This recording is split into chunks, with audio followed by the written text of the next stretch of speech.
Check, good. So I'm Max Ceron, CWB Association Welding podcast. Today we have a really cool guest, Welding podcast. The show is about to begin. Hello and welcome to another edition of the CWB Association podcast. My name is Max Ceron, and as always, I am searching the globe and across Canada for the best stories I can find to you, our faithful listeners. Today we have a wonderful show with a couple of guests here, and if you're watching this on YouTube, you'll see they look related, and it's because they are. We have the founding member and his son of the wonderful company based in Canada, Eagle Alloys. Don and Jason, how are you guys doing? Doing great. Thanks for having us, Max. Absolutely. So before the show, I want to throw this to Jason real quick. You know, we have done some work with Eagle Alloys in Canada. It's a very recognizable brand. I've been using it as a welder myself since the 90s, when I think you guys first started coming around. I worked in the mining industry, so there was a lot of bucket repairs and deep field repairs. That was always the Eagle rods would come out for that. But, you know, Jason, in our working with you, you said to us, you got to talk to my dad, you know, like you got to bring him on the show. So, you know, thank you, Jason, for connecting us with your father who started the company and getting this connection going. Yeah, absolutely, Max. It was, it was a little bit of some really good insight with Dad and getting him in front of the video at first, you know, when we're doing our YouTube or TikTok videos or whatever it is, he's like, I don't know what to say. And then as soon as you start that video, it's like, Dad, we don't got this much time. So it was a natural fit to get him in front of the camera. He's well-spoken, so much knowledge. And I'm very fortunate to be able to be on this journey with my dad. And this is pretty cool. This is really cool. Awesome. Well, Don, thank you so much for coming on the show. I really appreciate it. My pleasure. Well, you know, I gotta admit something to the both of you. My dad was a welder, and me and him worked together in the same company for almost a decade before I went off to start my own thing. So I know what it's like to have a welder dad and to come up in the world, you know, seeing the trades. And let's start with your story, Don. You know, let's start right from the beginning, day one. Where were you born? Where do you call home? Where's the roots? Well, you know what, Max, I was actually born in Dawson Creek, BC. Okay. Back in 1953. Okay, and, yeah. My mother moved us off to Edmonton when I was 9 years old, my sisters, and I grew up in Edmonton. I started my welding apprenticeship at the years of 17 years of age. Mm-hmm. I met a gal very young in my life. I was 16, 17, playing drums in a rock and roll band, and I met this gal. And she's still with me today, 55 years later. Wow. And that journey started because she was carrying around one of my little babies. So how'd that baby get there before you? So it was kind of magical, but it was a choice I had back then as a 17-year-old kid. What do you do? And I was fortunate to know enough people. There were in the trades. There was electricians. There was plumbers in my family. There was heavy-duty mechanics. There were no welders or machinists or anything like that, but I had an opportunity to start as a 17-year-old sweep the floors kind of dude at a company in Edmonton called McCoy Brothers. Mm-hmm. I was green. I knew nothing. I had to get my hair cut, get rid of my leather jacket, be respectable, and start sweeping floors. I actually was put into the part of the company where they were making all of the dies for the big punch presses they had back in the day. Very intricate, very cool thing. It just wasn't really my gig because maybe it was too finicky. It just so happened the two guys that ran that particular department were a couple German fellows, and they were really hard to work with. They were very particular. Very particular. And then they got me sort of into the welding shop, you know, doing a bit of grinding and cleaning up a bit. And I kind of took a hankering to that. And I was lucky enough that McCoy Brothers took me on as an apprentice. And they started my welding journey back when I was 17. Went through the apprenticeship system in Edmonton. Came out as a journeyman first-class welder when I was 21. And started banging around the different jobs that were available. And back in those days, you know, in the 80s, it was the Wild West. There was no or very little wire welding. Everything that was coming out was pretty revolutionary. Not many shops had that kind of stuff. Yeah. So I was fortunate to kind of get into that early and learning about the gases and the wire and how it would work. And I always liked that part of it because, running that big electrode, you start getting that 1/4-inch electrode, doing those grousers. Man, you got to be 2-3 feet long. It's a whole different ball game. It was funny. I remember telling the guys one night that I remember sitting on the end of a D8 cat with this 1/4-inch electrode, and we had a gal up. As soon as you ran the beach, you would trigger the track, and it would move over one, so you could be welding everything in the flat. And that was really cool, except the electrode holder was so hot. We dumped it in a 5-gallon bucket of water, and guys would say, you're dealing with electricity and water and 400. It was just crazy. But that's what we did. It was okay. It worked. Yeah. Well, the electricity is not going to jump that far. Nah, it gives you a little bit of a buzz once in a while, but we're welders. We're tough, right? I saw some stickers that said that somewhere. And I don't know, through there, I just kind of evolved through it. I got to do a lot of welding. I became a journeyman first-class welder, which opened up a ton of doors for me. There wasn't much I couldn't do or go and work for because I was pretty well taught. The Northern Alberta Institute of Technology in Edmonton was a wonderful place to learn this. They're still going strong to this day. Yep. And it was really good. And once I got to the point of really starting to understand and be able to look so far ahead as to what the finished product was going to look like, I really enjoyed working with the metal, building rollover canopies for D8 cats. And back in the day, again, being back to the time when it was the Wild West, there was no rollover canopies back in the day. Guys were sitting on those D8 cuts, and if they fell over, well, they probably died. And a few of those things did happen. So the next thing you know, the company I ended up working for at R. Angus was sort of mandated to build these rollover canopies. And that was a cool thing, working with engineers and figuring out really what was going to happen. Sorry, guys, at the end of the day.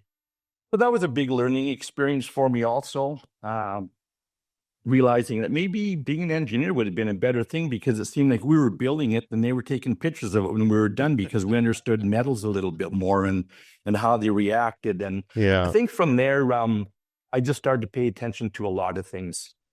And then I realized that all of these rods we were running and wires that we were running, they were kind of unique to whatever that company was associated with as far as maybe the gas business. So I got to run Lincoln and ESAB and you name it. We ran them all.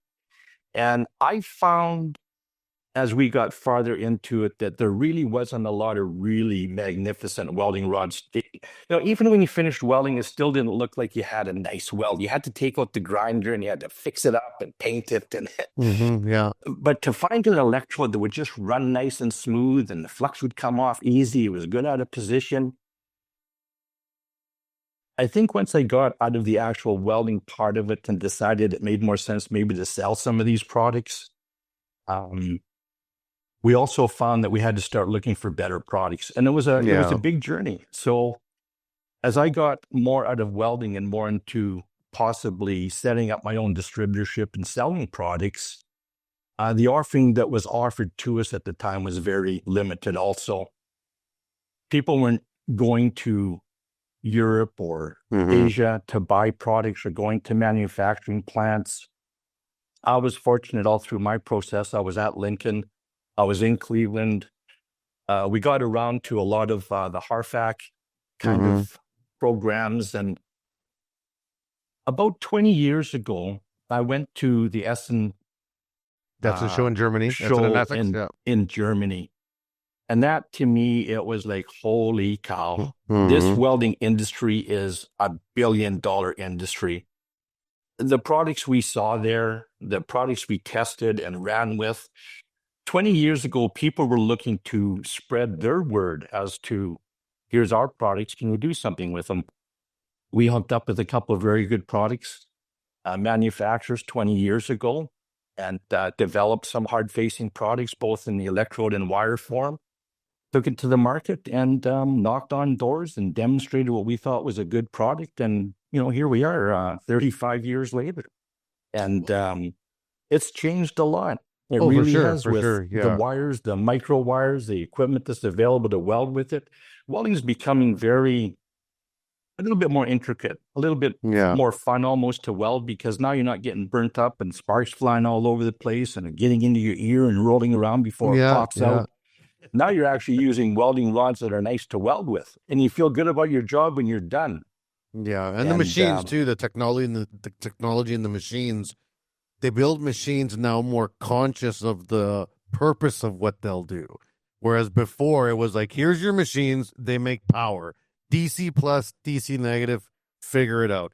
And here's your rods. You have 70-18, 60-10 and 11, and maybe a 70-24 if you want to do something big.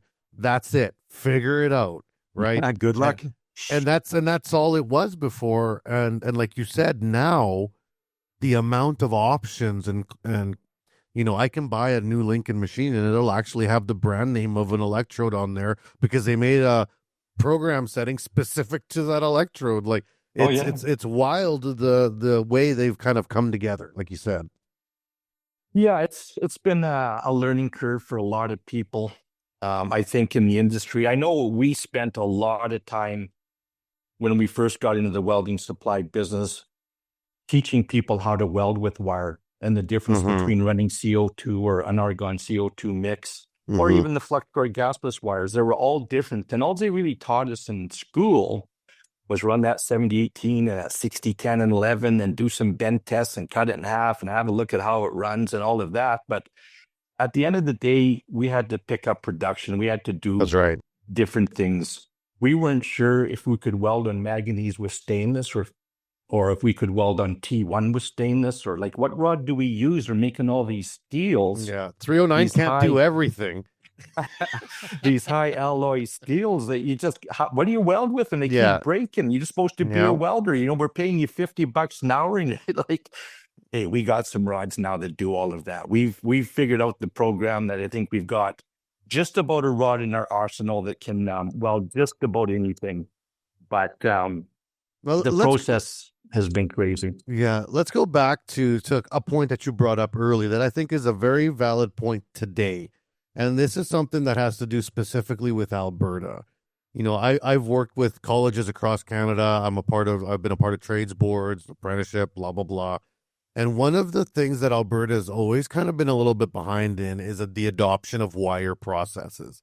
And this is not a new thing. You're looking at other provinces create production line welding red seal programs for wire motivated welders that are going to work in manufacturers and be successful. And in Alberta, there's been sort of a resistance to go to wire since I've been a welder. I started welding in 92. And I've always felt this resistance to get away from the 60-13 for the roots. And I don't know why. And maybe as an Albertan with this industry, you're out there banging on doors trying to sell wire processes to these companies. Why is there this desire to not move into the wire world? And then how did you overcome that? Or trying to? I think at that point, Max, we had seen opportunities. We saw the different welding equipment that was available. I really felt that probably the European Asian market was ahead of us in so many ways with feedability, either drive roll systems or guns. I mean, we were a whole different ballgame in North America from what they were doing in Asia. And if you can ever marry those two together with the right equipment, that was kind of important. And it seemed like all of the manufacturers stayed within themselves. Like Lincoln is Lincoln.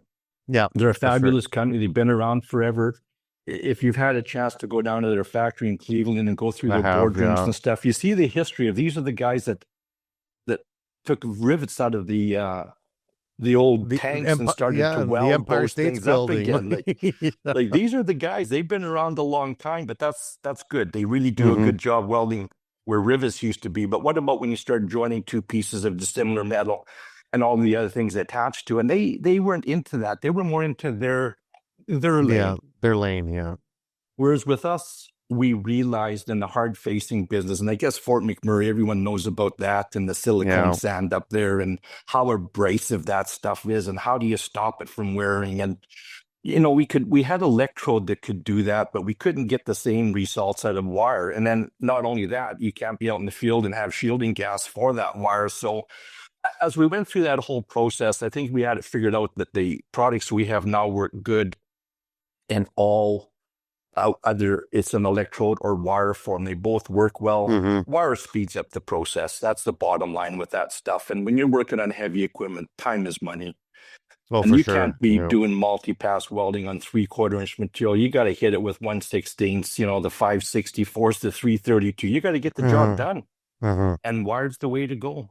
And the old welders who learned how to weld with the 7018, they never had failures with it, or very few failures. Why would we try wire where we're not 100% sure? Because they would do jobs that would take 50, 60 welding hours to complete. And they're not going to mess around with some welding wire just because some punk said his is going to work. They want results. They want history. Results.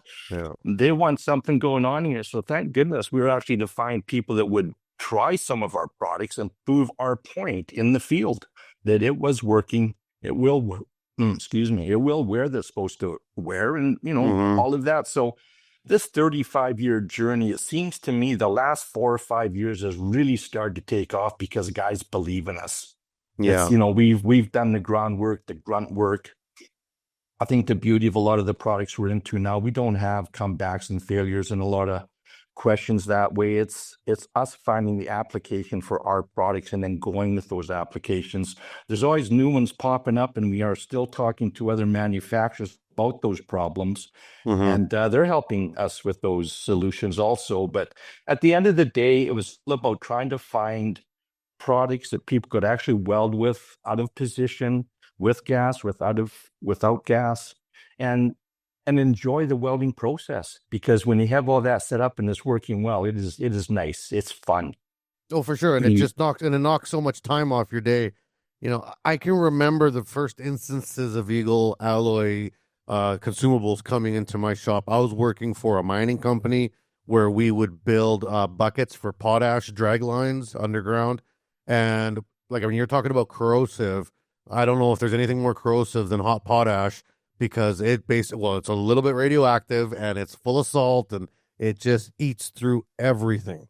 And for a while in the early 90s, a couple potash mines got it in their head that they were going to convert everything to stainless, because stainless was somehow going to last longer than mild steel underground in the potash mine. Well, a few $1 billion later, it didn't make a difference. It wasn't. Stainless got chewed up just as fast as mild steel underground, and a lot harder to operate. And it's heavy, and it's all these other issues. So then we went back to mild steel, but we started using hard facing and AR plates on the edges, QT 100s on the backs, and then any repairs or surface leads would be done with some type of a hard ox wire. And that was the first time we brought in the Eagle Alloy rolls. And I remember my boss, and this is a while ago, I have no idea what the pricing is now, but I remember a roll of flux core back then was like $80. It's like $250 now, but back then it was like $80 a roll. And I remember the Eagle wire was like $300, and we were like, oh my God, it's so much more expensive. Why would we do this? And then we used it. And then we're like, well, that was way easier. And it actually worked. And it actually works. So, the 30 hours that you would have wasted in man hours is now down to 5. Yeah. Right. Yeah. And it paid for itself, right, immediately before it even walked out the door. And that's when you start realizing that there are some purpose-built applications where you have to look for alternatives. You have to, because you can't just keep making the same mistake over and over. Yeah, and ending up with the same result. That's right. That doesn't work very well. So yeah, that was that was part of in the quick snapshot of us getting to where we are within Eagle Alloys and some of the processes, and why we even wanted to get into Eagle Alloys.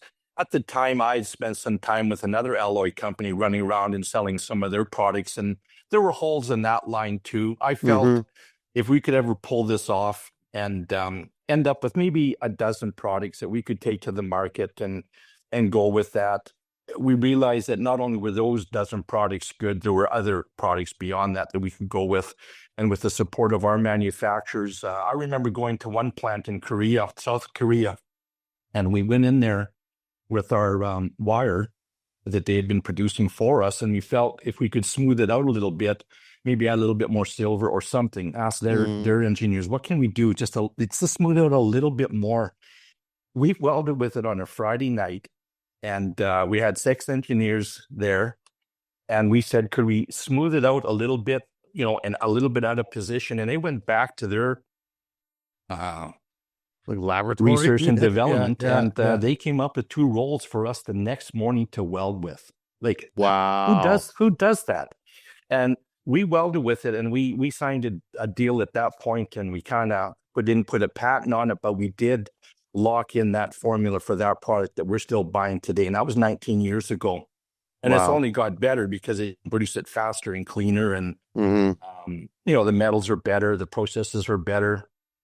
And we're ecstatic because the same product that we were welding with there, when we got it over to Canada and it finally showed up 4 months later, and we took it to the marketplace, it was, I hope it's as good.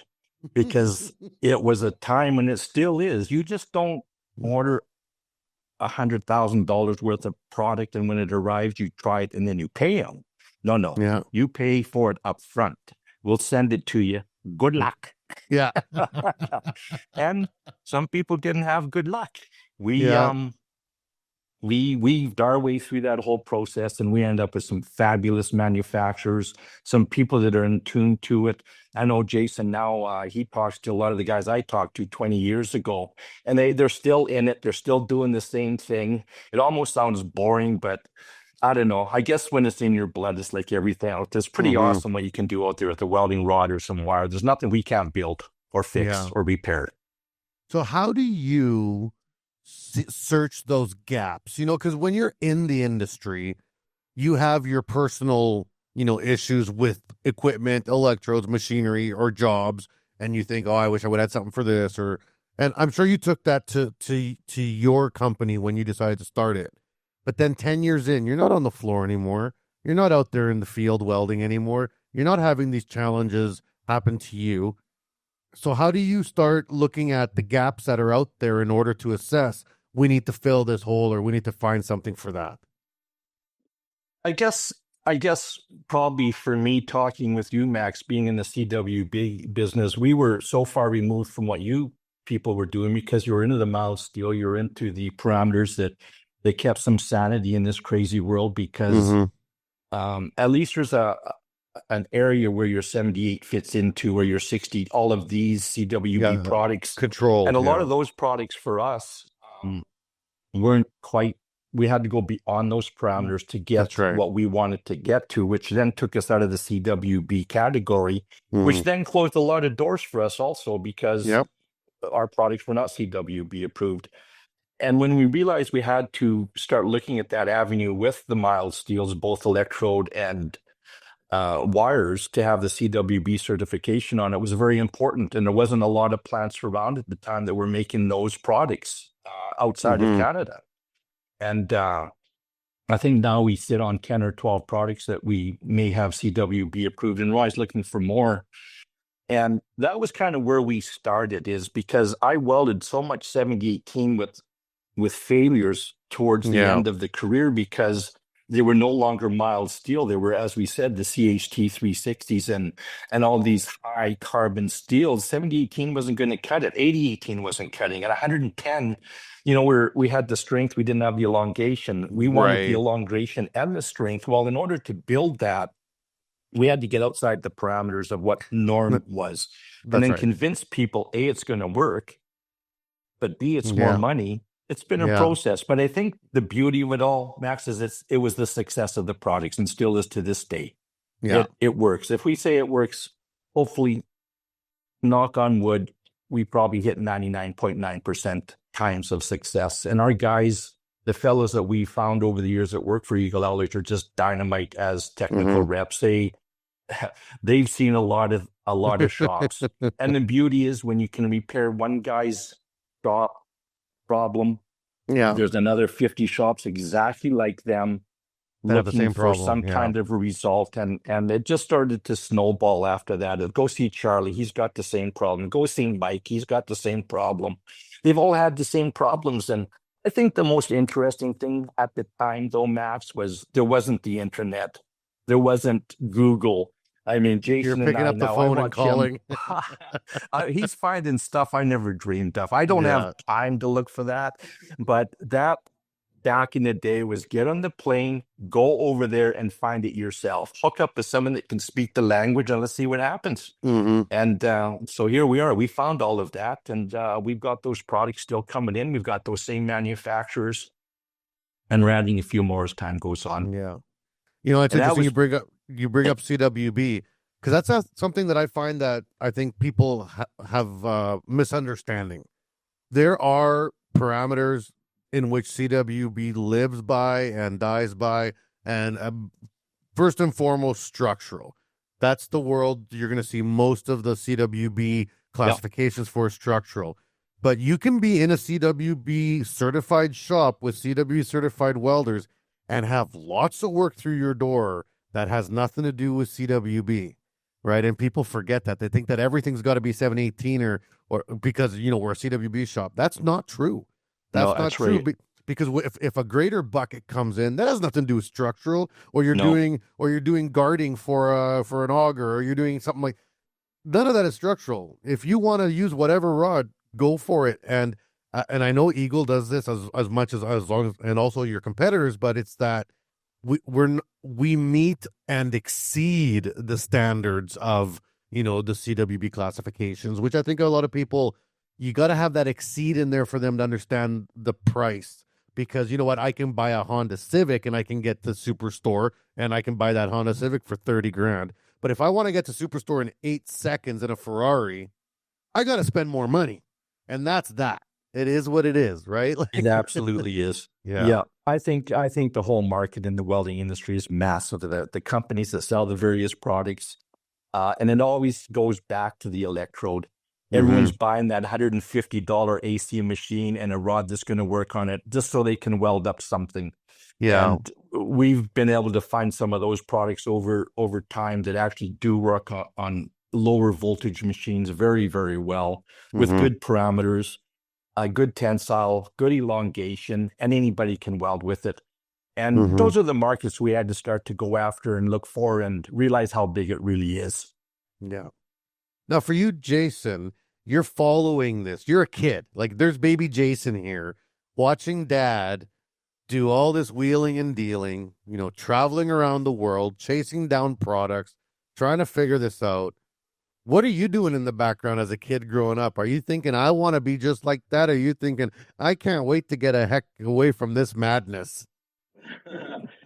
Well, you know what? I got tricked into working, and you know, Dad was really into the retail, the welding supplies and gases. So I was away off at school and playing hockey and living that dream. And every summer, I would come back and I'd work in the welding supply store, and I learned how to roll 2 cylinders, and I learned what 7018 was, 10 skids of it rolling in on Canadian freightways, and Lincoln 1/8 and Lincoln 332 and more Lincoln 1/8. And I really learned the gamut of what the business was about from the shop, from the inside out, and understanding what a tip was and what a liner was, and what flux was, because I'd have to load up 30 bags of flux in one of the salesman's vans. And it's like, what is this stuff for anyway? So I really got to learn the business all the way around.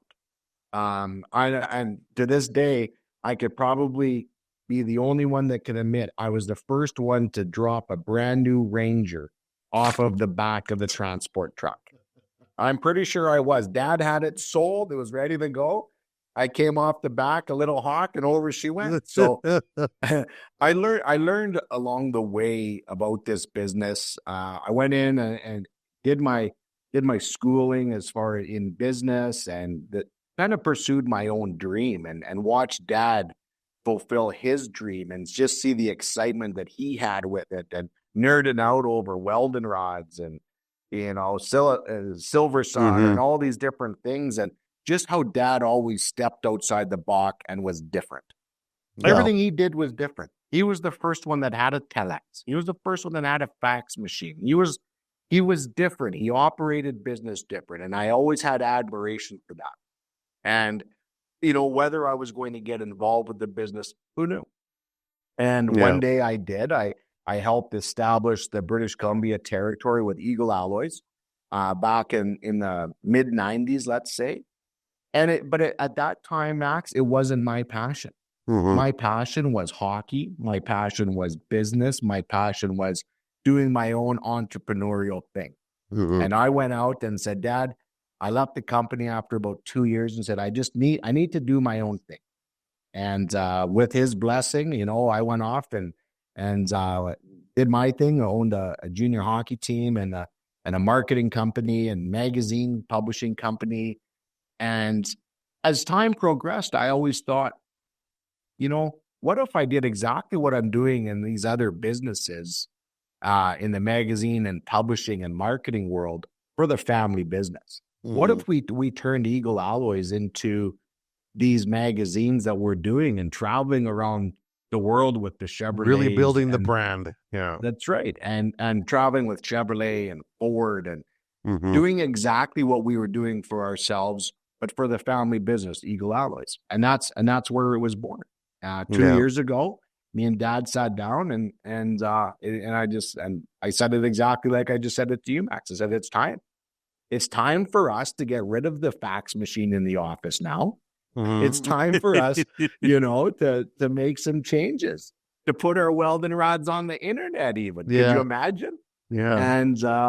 And it was time. And because I'd been out long enough, and it was time. And it was time to join up with the ideas and the experience, not just from one business, but a bunch of businesses. And convincing Dad that people are ready for this change, and Dad agreed that people are ready, and here we are today, and it's pretty special. Awesome. And for you, Don, as Dad, son goes out, sows his oats in the business world, does some good stuff, proud of him, and then he comes back and says, "Hey, Dad, let's do this thing." You got to give up a little bit of control to do that. Were you ready? Were you ready to take a step back and say, all right. I mean, you're calling in from Mexico, so I feel like you're kind of ready. But but at that point 2 years ago, were you ready to have that put in front of you? Well, I guess what happened with me, Max. I was lucky enough back in the day when gas companies were buying up gas companies and Lindy's were buying up whoever, whatever, wherever. They all were in that game, and I went through that process twice. It was great because you would build up a business, and they'd come along and they would buy it from you. And they would do it differently than I would because we were more hands-on and more personal. We're a family business. We understand our kids play hockey together. They play ball together in smaller communities. We did all this in the interior British Columbia and Kelowna, Kamloops. And they were our friends. So the larger gas companies couldn't get into the people we already had. Didn't matter what the price was. And once they realized that, they said, the easiest thing to do is just buy them out. So I did that. I think my first sellout was around, I was 45 or 50. Lasted about 6 months, realized I was way too young. My golf game never got any better. So I got back into business again in the welding supply business, built that one up and sold that one. And then I was sitting idle for probably almost 15 years as a guy that kind of kept his eye on the industry and felt maybe it was just time to retire and fade off into the woodwork. And then as Jason was starting to change his ideas and maybe start in this racket, he knew a lot about it. It's a very complex, not only just the business side of things, but you're dealing with multiple provinces and multiple government issues, and it was a lot of work. It was either you're in it or you're not. You can't sort of just dabble in it. Yeah, the welding world's a wide curve. Yeah, it's a big learning curve in here. Yeah, it's massive, and you know what? I had to go into it with somebody that I honestly could feel had the same passion I did or the same idea. So it was really either I sell my company and live happily ever after, or I I take the enthusiasm that Jason is showing and support it and work with him and build this that's going to even last longer. Mm-hmm. And once we started that process and realized what he had really learned in his life in the last 15 years, 17 years, he was doing his thing, it molded together so easily, because it was really, at the end of the day, it's why you're doing what you're doing, Max, is trying to get to the people. Yeah. How do we spread the word? How do we show them what we are and who we are and what we can do for you? How can we save you some money and all of that? Well, social media is the answer. Mm-hmm. Mm-hmm. And back in the day in my companies, we didn't have that, or we didn't have the people that could take us to that level. And when I realize now stuff that kids are learning and taking it to that next level with TikTok and Facebook, and when you start to see doing a demo and Jason says, Dad, 70,000 people watched that video. It's like, what?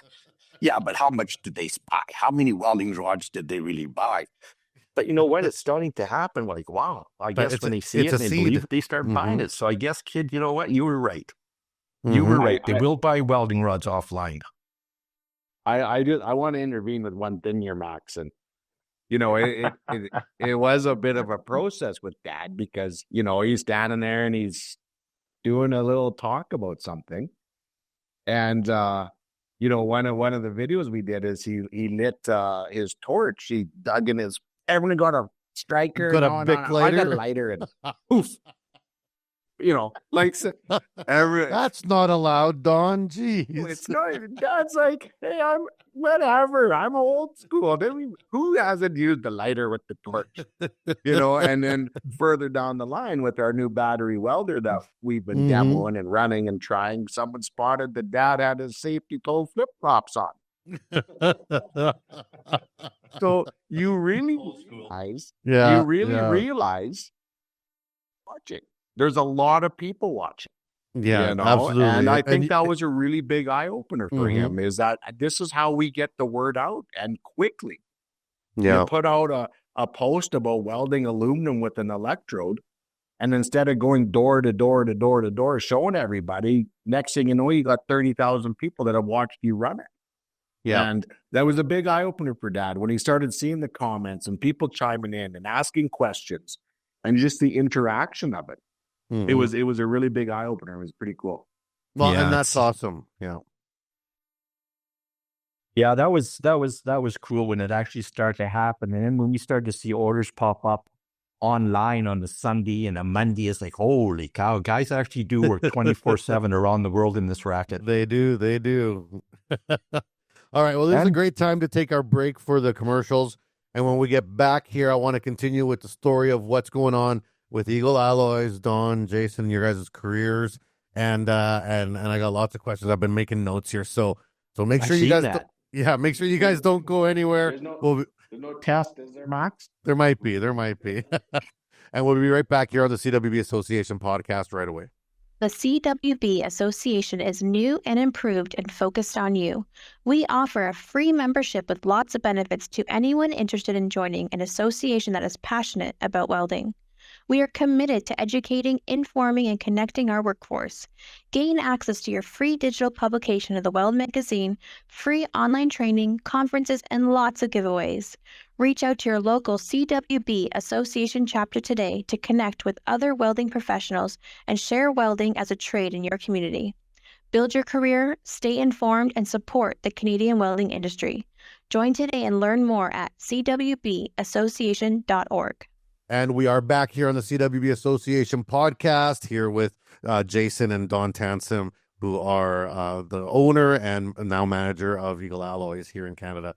Well, we had some good conversations during the break. I wish we would have cut some of those on tape because we had some neat stuff, but we can still talk about them. But one of the things that I noted here throughout your career, Don, is that, and this may set you apart from a lot of people from your generation that have become successful, is that you didn't seem to be scared of the technology at any point.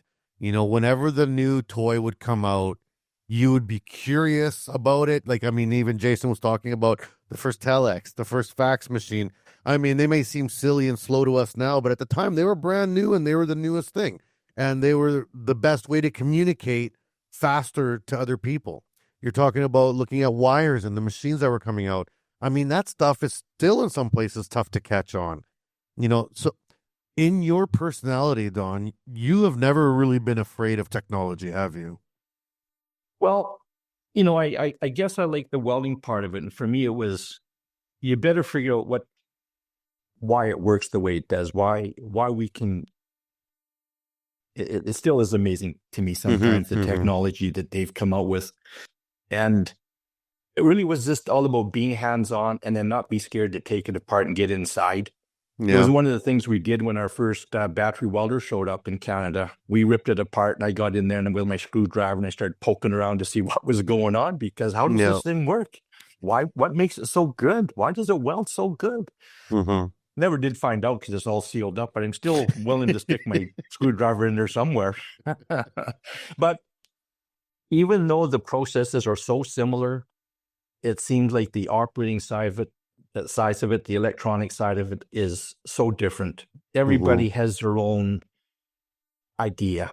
And when you have that idea, when you're in the manufacturing business, when you make a commitment to start building something, you're talking millions and millions of dollars by the time it comes out at the back end. Yeah. I didn't have quite that ability to invest that much, but going to these factories, these welding rod and wire factories, we could end up with the product that we wanted to run. And then it was up to us to show people how to run that on their machines. So we had to learn. We had no choice. And we would hear all these things. Oh, no, you can run a bigger size contact tip. If you're running 035, go to 045. And don't do that. All these engineers, they develop this stuff for a reason. When I explain it to people, why do you think it's called a contact tip? That's where all the contact made. So why would you want to have a bigger one making less contact? It'll just be arcing around inside of there, So it's an 89-cent piece of material on that $4,000 welding machine. If you don't treat that one right, the whole thing's not going to work. And we discovered that really early. And we have lots of contacts tips to sell back in the day in liners and stuff, because very important components. Some guys don't see it that way. You're running wire. You don't drive over the welding gun that's 15 feet long with the forklift. It's just, you shouldn't be doing that. It just doesn't work. I like it because I sell a new gun, but there was just a lot of things that you had to teach people, because when you're running an electrode, who cares if people drive over your welding cables? Still not good for it, technically. No. So we take it apart. We see how easy it is to change stuff. Can you change a liner easily? Can we? No, I had to figure it out. And I didn't have Google. I had a pair of pliers and tin snips and get at it. And now with Google, this morning, funny story, I bought an electric bike down here, Jason, by the way. You haven't seen the bill yet, but it's coming. And some assembly may be required. And of course, everything's in Spanish. So, no problem. Even with us going to Korea, going to Taiwan, going to the different provinces within China and their factories, everything is in different language, and we have to convert it over to our language and our way of doing things. And but we're there, we're here. It's been fun, and we keep doing it. I guess you just have to have, as my wife said, Don, you had no fear. You just went out and got at her, and somehow it's going to work out. And it's worked out. That's key. That's key. Not having fear. I mean, what's the point of fear? How does that help you? How does that solve anything? I'd rather be wrong than afraid, I heard someone say. And I thought that I was smart. I'd rather be wrong than afraid, because at least you're wrong. That's something to work with. You can work with wrong. You know what I mean? You only learn, I think, in the welding industry, I remember as a young apprentice, I was on the floor, and my foreman said, Don, go over and change it to straight polarity. And it wasn't just a big click, click. You had to undo the bolts and change the two cables over. And so I was going to speed up the process. So I took this cable and stuck it on that. Then I took this cable and stuck it on that. And when I did that, and I flew across the shop floor on my and looked up and thought, I guess you're not supposed to do that. And you learn. You never do it again. And so much of that was a learning process. It's about wiring up the equipment. We're not going to wait for an electrician to come in. It's only single phase. How hard can it be? There's only 3 wires.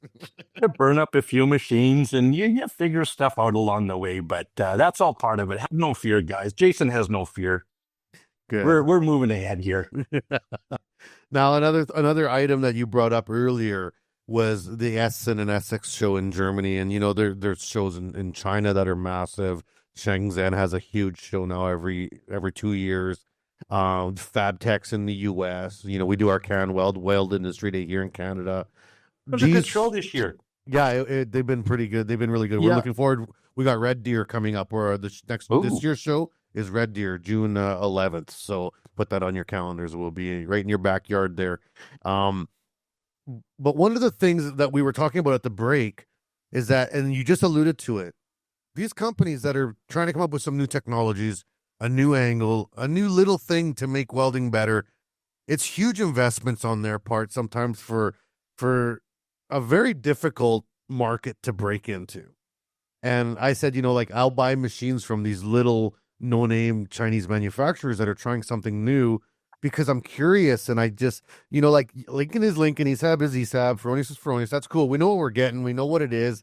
But, when I'm getting it from some little company out of Southern Korea, there's something about that that's fun to me. It's like, what is this experiment that they're trying? What is their angle? Because to come and try to compete against these big wigs, how do you even try? But there they are at the back of FabTech trying to wheel and deal their little products, and I love to buy them. Now, I'm a consumer. I'm buying them to play with them in my garage or to take them to a local school to have the kids play with them because it's fun. But for you as a business owner, as a distributor, and even as a person who's looking to develop their own patents and their own products, how do you attend these shows and start to filter out the madness of all these companies that are trying to do their thing? How do you find that partner? How do you whittle that down to the usable list? I think I'd like to chime in on this one, All right. Max. Is trade shows has been a big part of my career over the past little while. Notably, the SEMA show, which is a Specialty Equipment and Manufacturers Association, everything vehicles in Las Vegas, massive show. And what I've learned over the time is dealing with people, manufacturers, factories, who's got vested interest, who has passion about what they're doing, who has some skin in the game, who really gives a care. Yeah, it gives I an know F. we Yeah. can put some beeps in here, but I wasn't going to say it. Who cares? Yeah. Right? Who truly cares? Who is beyond a paycheck? Who really cares about this electrode or this wire? And we've seen hundreds of different suppliers and manufacturers, whether it's the battery welders that we were after, the new electrodes, the new wires. It's the guy that has passion and has passion when he's talking about a seamless wire. He talks about his seamless wire like he's talking about his newborn. That's who we align with. Because if it's just a guy that's getting a paycheck and he works 8 to 5, it's not our style. We're a couple welding nerds, and me and Dad can drive from the interior of British Columbia to Edmonton in 10 hours. And it's like, wow, did that ever go fast? Because we've talked the whole time about exactly Work. what we're Yeah, talking yeah, about, and yeah. it's awesome. So that really for us, you could tell pretty quick when we stop by your booth in Toronto. You can figure out really quick who has passion, and you're A+ passion. And that's who we like to align with, are the guys that have the same passion as us. And you send them a text on a Sunday night, like one of our sales reps, I was texting her Sunday night, hey, can you line up a meeting with me tomorrow morning at so-and-so? Yeah. And the Yeah. best part is that she replies because it's the passion and the people and the relationships in this business that separates. And it's no different than the trade shows and the audience and the passion that you have, that you've engaged with. That makes all the difference, and that's the proof, and that's exactly why we like this situation and like working with you and with CWB is just because there's the passion. There's more than just a job. It's the hunger in the belly that you can see and you can feel, and it's contagious. You're contagious with your excitement. And Don, do you feel the same way about your journey and in this twisted market? I think what we learned back in the day, Max, again, we didn't have all the social media to figure out where we wanted to go. And we walked in the front doors, and that's the first time it was like, oh, where do we start? Mm-hmm. Then you realize that there's just more than just manufacturers in these shows. There's manufacturers reps, there's export reps, there's a million different guys we had to get to the factories. That was the deal at the end of the day. Yeah. And once we got to that level and we realized that they were willing to spend time with us to break into the Canadian marketplace, because 20 years ago, there wasn't a lot of that going on. The ships weren't coming over very often, and in those containers were everything but welding products, believe me. There was some stuff coming, but it was exactly what we thought it was. It was just a little off center. And so finding those suppliers at those shows, even the Toronto show, we spent time with ESAB and Fornius and get around and talk with their technologies and see what's going on. And we're not going into a show looking for a specific item. And what we found at the Toronto show and has allowed us to move forward with another line is awesome, because we just spent time and talked to these people that have come all this way with their products in their little kit, and they are the manufacturer, and they just want to tell you. Yeah. And by the time you decide to move forward with that, you have to make a commitment. It's going to take a little bit longer to get some of the products, to get the information you want. We have to break down sometimes a little bit of a language barrier. And even some of the technical talk is different.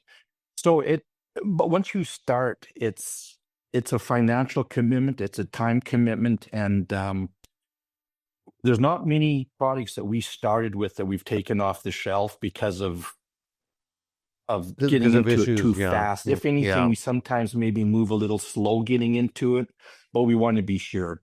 And these guys that come to the shows, we like to hear what they've got to say. And that's half the fun is we do that.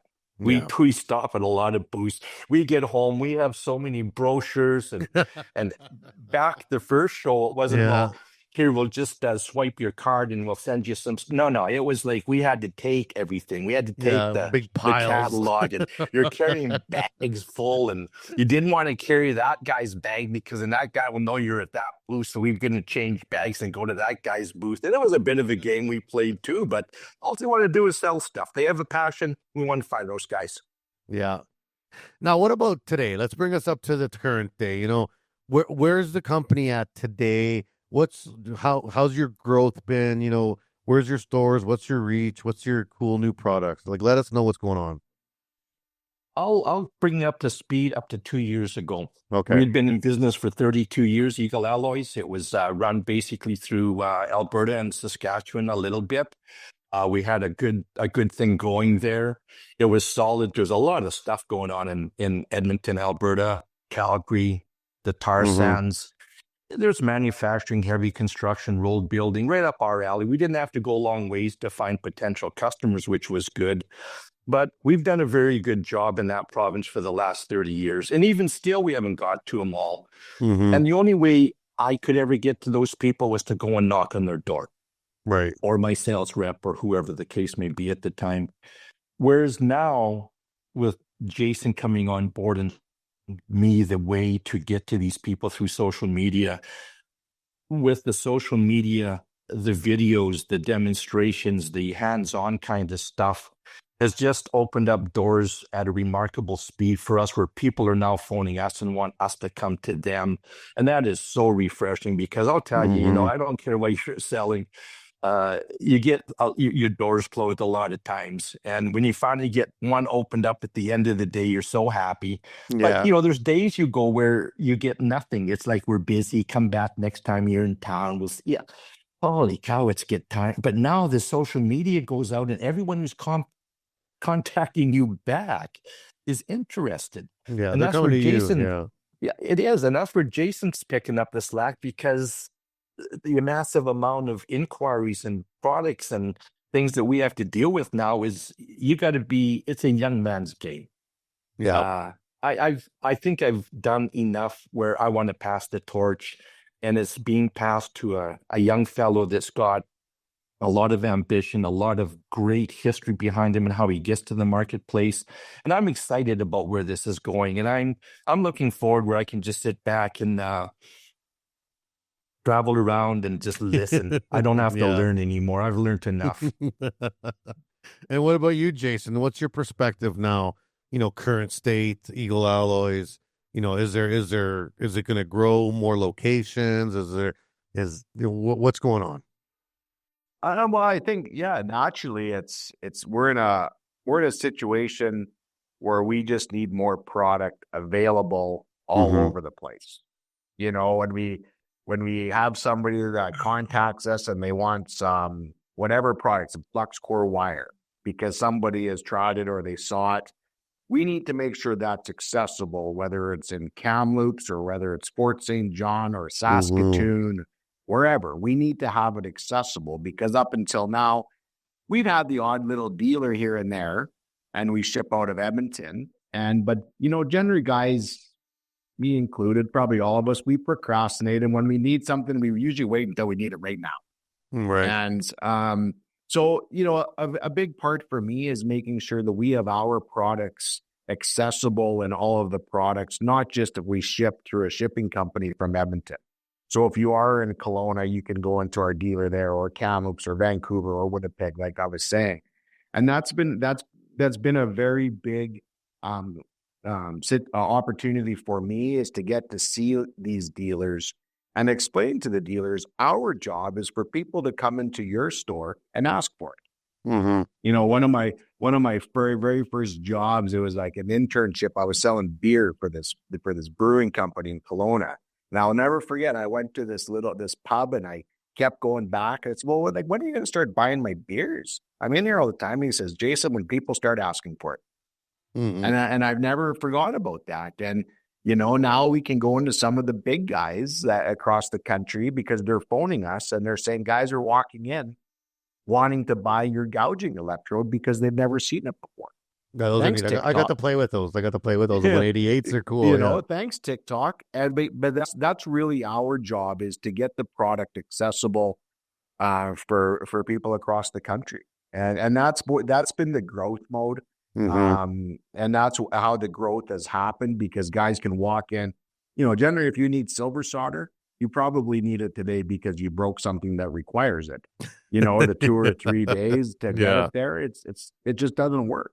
Yeah. And so then guys try different products or products that aren't going to work. We know the situation. We've all been there. So we really want to have product accessible and there and ready, so when guys need it, it's available. Awesome.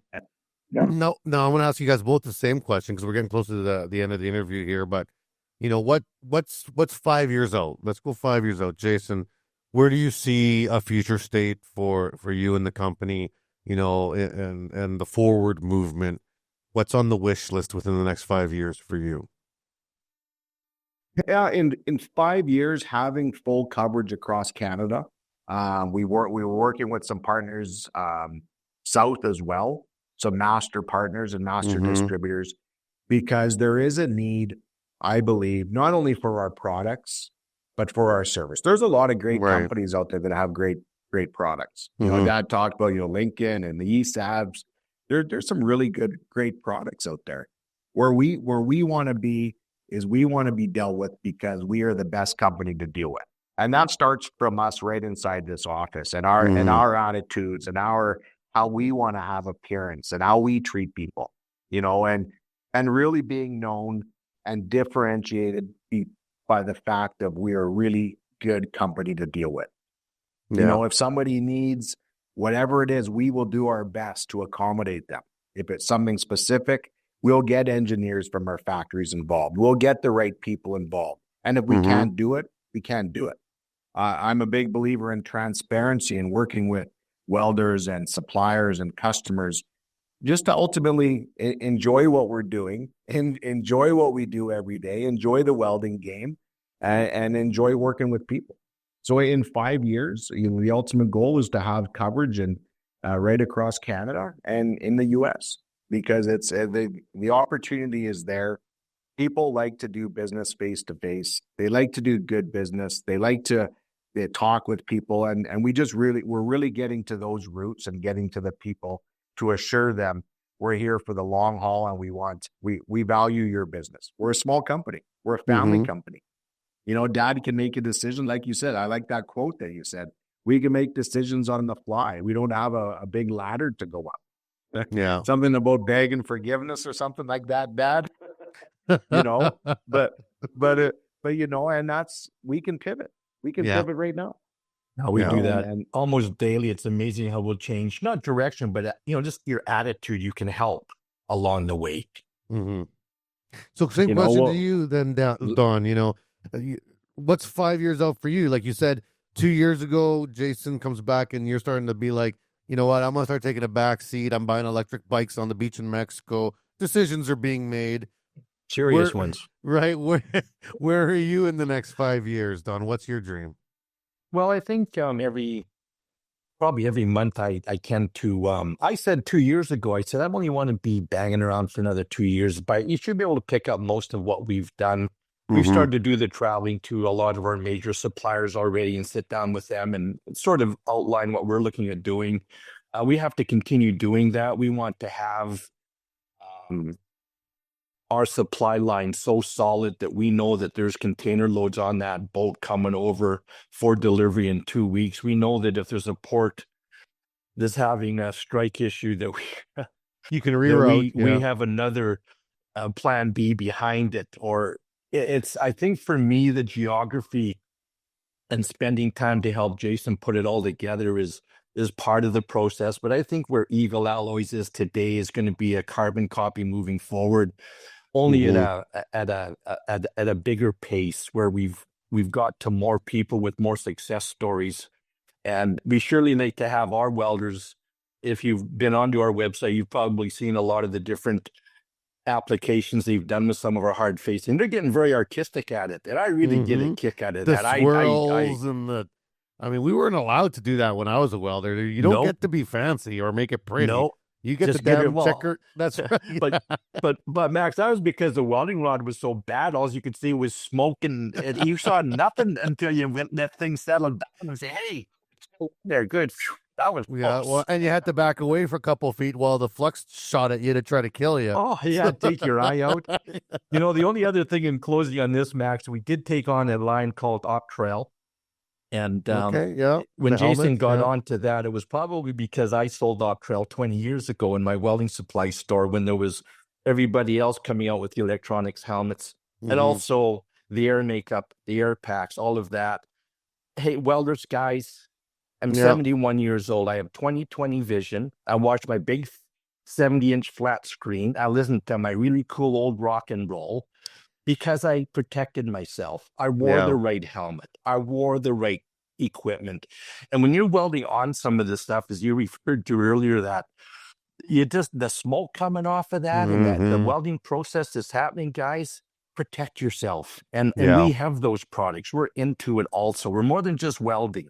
We're trying to make our program and our company the company that welders want to deal with, because we're looking after the welders. We're not just looking after the bottom line here at Eagle Alloys. We want to help these guys to be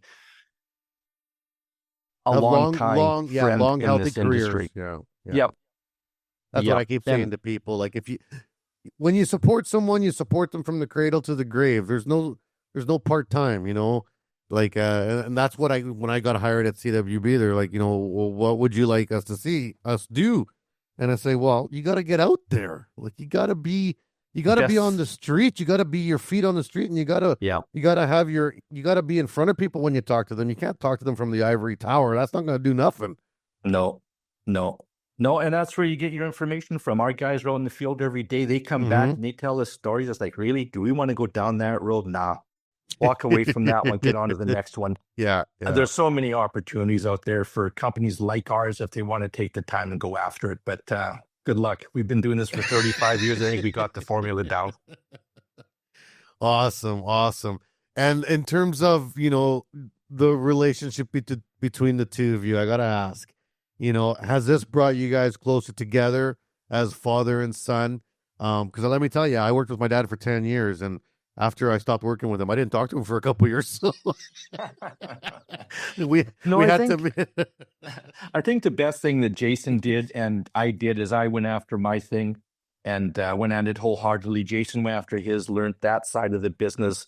I think I knew my side of it very well. Jason knows his side of it very well, and to merge those two together, we're not banging heads because it just flows together so nicely right now that it's all so positive. There's not really a lot of negatives out there that would want us to not talk anymore because Mhm.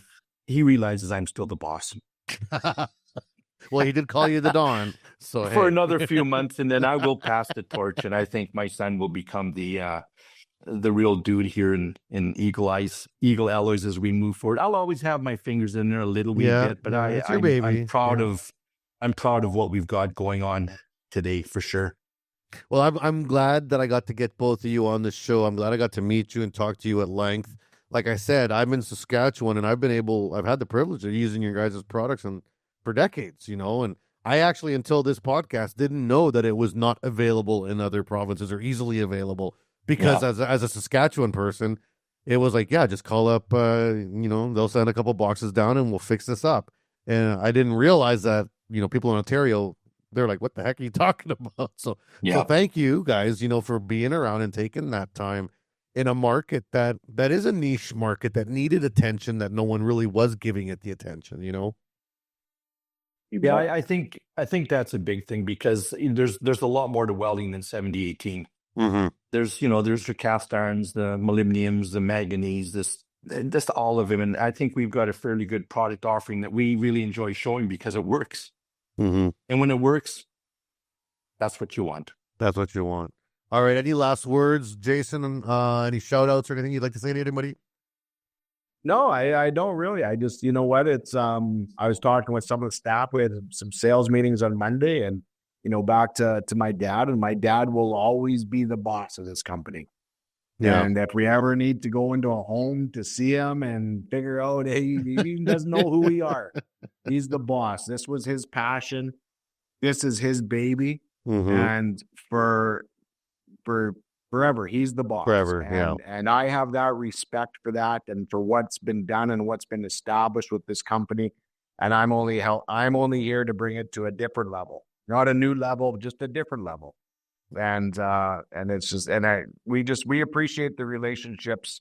I like with you, Max, and the people we met along the way, like Dad referred to. Just those relationships are so important. Even if you don't do any business together, relationships are still worth a lot of money and a lot of value. And we appreciate all of that.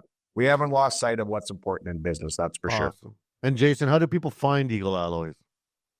eaglealloys.ca is the best way to find it. Awesome. And Don, thanks so much for taking time to be on the show here today. I really appreciate you taking some time out of your trip in Mexico here to get to come on the show. Well, you know what? If it wasn't for the hard work of all those guys and gals back at Eagle Alloys and my son keeping this whole thing together, well, I'm down here looking for the next margarita happy hour. But that's what it's at I addressed the sales meeting the other morning and said, hey, guys, keep doing what you're doing because it allows me to do what I'm doing. And you don't sometimes see that in business, that there is at the back end really a cool time. And that's where I'm at because I'm enjoying what I'm seeing. I can now see it on social media every day and be a part of it when I don't have to be a part of it. I just like what I see. It's awesome. Yeah, I just had this conversation with my wife this morning. It's so funny you say that because, 31 years I've been welding. I started welding when I was 17 as well. I'm coming up on my 32nd year. And it's at some point you start thinking, I feel good about what I've done. I leave for Chile in 2 weeks for a month, so I'm getting on the same train here pretty soon. Nice, because that's what it's. And you'll be looking for things. You'll be looking for a welding rod factory in Chile. Hey, if you find one, come back and tell us. I already found one to be honest, and I'm already talking to them. I actually got a tour of their plant, and they still make some of the electrodes by hand. They still have like a visual quality control. Endura, a very neat company in Chile that makes electrodes. But that's cool. But it is those things that I think this is part of the story we want kids to know too. Like, get into welding. Yeah, it's cool. You can make your money. But fast forward 35 years, you're going to retire. You're going to be fine. You're going to have a good career. You're going to be able to buy the house and the boat and the trailer and travel and, be able to have retirement time in Mexico or Cuba or wherever you want. That's what it's for. It's not just to make money. It's to have a good life, right? Yeah, it's absolutely welding is more than a job. It's a heck of a career. And Yeah. you know, I started off in welding, and here I'm in the sales side of it at a very high level. But that welding is the passion. That's where it all started. There's got to be a better way. Awesome. Well, thanks to the both of you for coming on the show. I really, really appreciate it. Thanks, Max. Look forward to meeting you or seeing you in Yeah, person. Have one of we'll these see you shows. soon. It's always Yeah. fun. We'll see you soon. And All right, for all the ciao. people that have been, stay on just for a second, but for all the people that have been watching and downloading, thanks so much. Make sure you check out eaglealloys.ca. Make sure you download, share, and comment on all of our content that you've been watching. And also on our Buzzsprout now for our podcast, we have a new feature called Fan Mail. So if you want to go on there and send us any messages or requests, feel free to use that feature. And we have Welding Industry Day in Red Deer, June 11th. So make sure you mark that on your calendar because we're going to be in Alberta. We're bringing the whole team down. We're going to have over 20 speakers, suppliers, and we're working with Red Deer Polytechnic as well to do some open house stuff and get some tours there and show off the college that they just invested into. So hopefully I'll see you there. But until then, catch you at the next episode. We hope you enjoyed the show.